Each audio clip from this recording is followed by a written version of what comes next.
S സുരേഷിന്റെ പ്രതികരണം വരുന്നുണ്ട്. ബി.ജെ.പിയുടെ സംസ്ഥാന നേതാവ് എസ് സുരേഷ് പറയുന്നത് ആനന്ദിന്റെ ആത്മഹത്യ ദുഃഖകരമാണ്, പക്ഷേ ആനന്ദ് ബി.ജെ.പിക്കാരനല്ല, ബി.ജെ.പിയിൽ ഭാരവാഹിത്വമില്ല എന്നാണ് പറയുന്നത്. നമുക്ക് എസ് സുരേഷിന്റെ വാർത്താ സമ്മേളനം തിരുവനന്തപുരത്ത് നടക്കുകയാണ്. സ്ഥാനാർത്ഥി പട്ടികയാണ് ബി.ജെ.പി പ്രഖ്യാപിച്ചത്. ആ പ്രഖ്യാപിച്ചതോടുകൂടി തന്നെ അനന്തപുരി ബി.ജെ.പിയെ സ്വീകരിക്കുമെന്നുള്ളൊരു പ്രതീതി ഉയർന്നു വന്നു കഴിഞ്ഞു.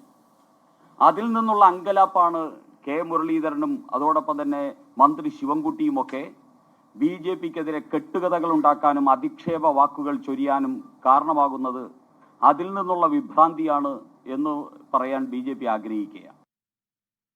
ഇവിടെ ശ്രീ കെ മുരളീധരൻ വളരെ നികൃഷ്ടമായ ഭാഷയിലാണ് ബി.ജെ.പിയുടെ സംസ്ഥാന അധ്യക്ഷൻ ശ്രീ രാജീവ് ചന്ദ്രശേഖരനെ അധിക്ഷേപിക്കാൻ ശ്രമിക്കുന്നത്. കെ മുരളീധരനോട് ഞാൻ പറയുന്നു, കെ മുരളീധരനും അദ്ദേഹത്തിൻ്റെ ശിങ്കിടിയായിട്ടുള്ള ഇവിടെ ഒരു വാർഡിൽ ജയിക്കാൻ വേണ്ടി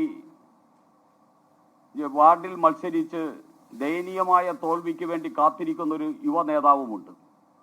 ഈ രണ്ട് നേതാക്കന്മാരോടും ബി.ജെ.പി പറയുന്നു, രാജീവ് ചന്ദ്രശേഖർ അച്ഛന്മാരുടെ തണലിൽ രാഷ്ട്രീയ നേതാവായിട്ടുള്ള വ്യക്തിയല്ല. ബി.ജെ.പി സംസ്ഥാന നേതാവ് എസ് സുരേഷ് തിരുവനന്തപുരത്ത് മാധ്യമപ്രവർത്തകരെ കാണുകയായിരുന്നു. ലോകത്തെവിടെയായാലും ഏത് സമയത്തും 24 വാർത്തകളും ഓഗ്മെന്റഡ് റിയാലിറ്റി പാക്കേജുകളും എക്സ്പ്ലെയിനറുകളും വിശദമായി കാണാൻ ഞങ്ങളുടെ യൂട്യൂബ് ചാനൽ നിങ്ങൾക്ക് സബ്സ്ക്രൈബ് ചെയ്യാം.